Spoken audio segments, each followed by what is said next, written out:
Hello guys, welcome back to my channel. তো আগের এপিসোডে লাস্টে আমরা দেখছিলাম যেখানে জাং কাপলদেরকে কেস করতে দেখে অনেক বেশি লজ্জা পেয়ে যায় অ্যান্ড ঘাবড়ে বাইরে চলে আসে। বাট সে জানতে পারে না যে এই কাপল দুজন গিয়েছিল অ্যান্ড বাইরে সে তার ফ্রেন্ডদেরকে বলে, আর তার ফ্রেন্ডরা বলে চলো না ভেতরে গিয়ে দেখা যাক যে কি হচ্ছে। বাট সে তাদেরকে ভেতরে যেতে দেয় না অ্যান্ড তাদেরকে নিয়ে সেখান থেকে চলে যায়। ভেতরে মারি অ্যান্ড ওজু তারা দুজনেই অনেক বেশি লজ্জা পাচ্ছিল, কারণ তারা বুঝতেই পারছিল না যে এটা কি হলো, কারণ তারা যা করেছে তা ভেবে চিন্তে তো একদমই করেনি।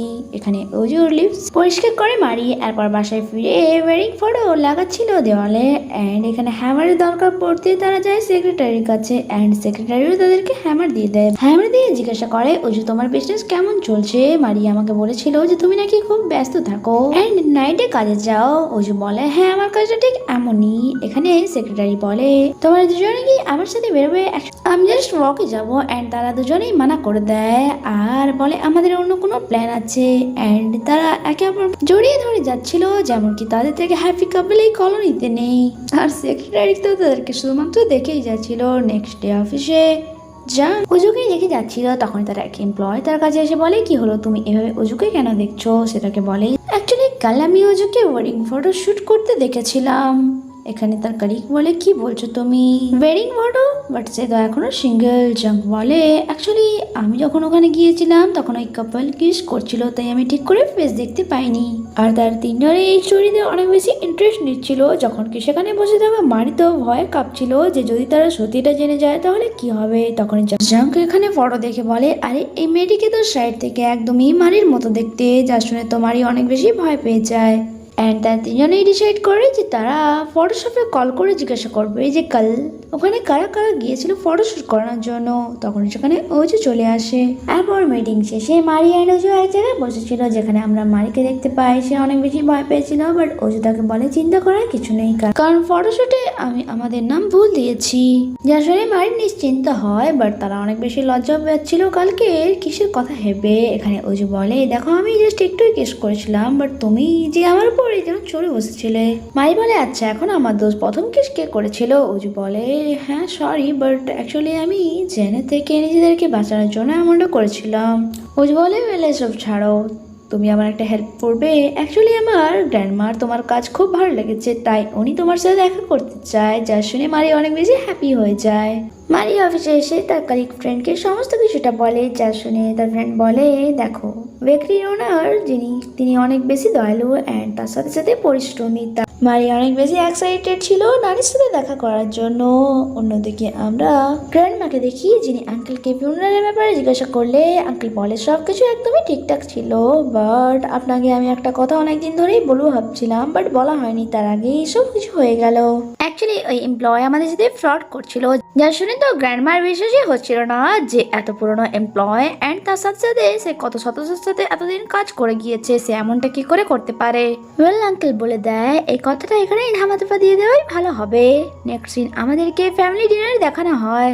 এখানে গ্র্যান্ডমা ওয়ানশককে ওই এমপ্লয়ের পোস্ট দিয়ে দেয় অ্যান্ড ওই এমপ্লয়ের ফ্যামিলির জন্য কিছু করতে বলে। আন্টি বলে আমরা তার ফ্যামিলির জন্য কেনই বা করতে যাব, তার ওয়াইফ কখনোই আমাদের সাথে দেখা করতে আসেনি অ্যান্ড ওই এমপ্লয়ের নিজের ভুলের কারণে এমনটা হয়েছে, কারণ সে ড্রিঙ্ক করে কার ড্রাইভ করছিল। আর আজ যদি তার ফ্যামিলি তার সাথে থাকতো তাহলে তারাও মরে যেত। আর হঠাৎই এখানে সবাই উজুকে দেখছিল, কারণ উজুর সাথেও ঠিক এমনটাই হয়েছিল।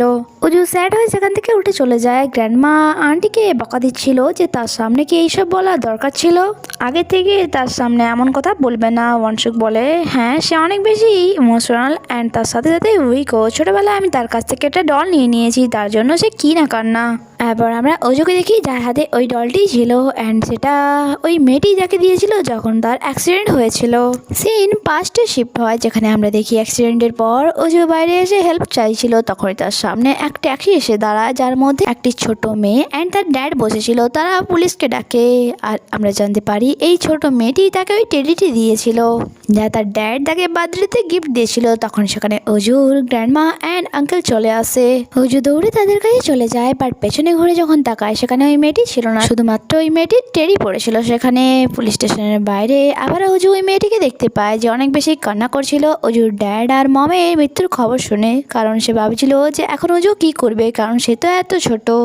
তাকে একা থাকতে হবে। প্রেজেন্ট টাইমে আমরা মারিকে দেখি কিসের কথা ভেবে ইসির লজ্জা পাচ্ছিল, তার সাথে সাথে রিগ্রেটও ফিল করছিল যে আমি কেন করলাম। আমি তাকে এত ভালো করে চিনিও না যত ভালো করে তাকে কিস করেছি। কোনো ব্যাপার নয়, এমনিতে ওটা ফেক ছিল। অন্যদিকে আমরা ডক্টর জিনকে দেখি সে একটি ভালো লোকেশন খুঁজছিল যেখানে অজুকে নিয়ে গিয়ে সে আজ তার মনের কথা বলবে। যা খোঁজার পর সে অজুকে কল করে আজ রাত ওই জায়গায় দেখা করতে বলে। অজু বলে আমার কাছে টাইম নেই, তাই তুমি তোমার ফ্রেন্ডের সাথে চলে যাও। বাট ডক্টর জিন জেদ করে, তাই অজু রাজি হয়ে যায়। তাই জিন অনেক বেশি খুশি হয়ে যায় অ্যান্ড আনন্দে তো সে লাফাটাই শুরু করে দেয়। অ্যান্ড তখনই এখানে এক পেশেন্টের ব্যাপারে কথা হয় এখানে। হ্যাঁ, ওই পেশেন্ট যে ভিলা দিয়েছিল। স্টাফ বলে তার কিছুই হয়নি, সে অ্যাক্টিং করছে, সারাক্ষণ পড়ে পড়ে সে গেমই খেলে খালি। সেক্রেটারিও চলে আসে তার বসের জন্য খাবার নিয়ে, আর তাকে যেতে জিনও দেখছিল। অন্যদিকে উজু অ্যান্ড মারি বাসাটিকে সুন্দরভাবে সাজাচ্ছিল, কারণ বস সঙ্গে ওনের আসার কথা ছিল আজ। তারা মাথা থেকে পা পর্যন্ত একদম কাপলদের মতো ম্যাচিং করে ড্রেস আপ করে রেখেছিল, আর তার সাথে সাথে একটি পেপারে সমস্ত কোয়েশ্চেন লিখে রেখেছিল যা যা তাদের মনে করতে হবে, যে তাদের কিভাবে দেখা হয়েছিল অ্যান্ড বিয়ে কবে হলো, হানিমুনে কোথায় যাবে। লাভ লাভ লাভ। উজু বলে তোমার এক্স অনেক ভালো ছিল তাই না?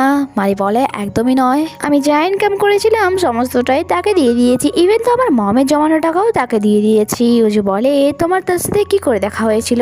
এরপর আমাদেরকে পাস্টের সিন দেখানো হয় যেখানে এক ভেকেশনে গিয়েছিল মারি অ্যান্ড সেখানে পানিতে ডুবেই যাচ্ছিল। তখনই উজু গিয়ে তাকে বাঁচায় অ্যান্ড মারির জন্য এটা ফার্স্ট ফিলিং ছিল, ইভেন তো সে তার সাথে বিয়ে বাচ্চা অ্যান্ড সংসার করার কথাও ভেবে নিয়েছিল।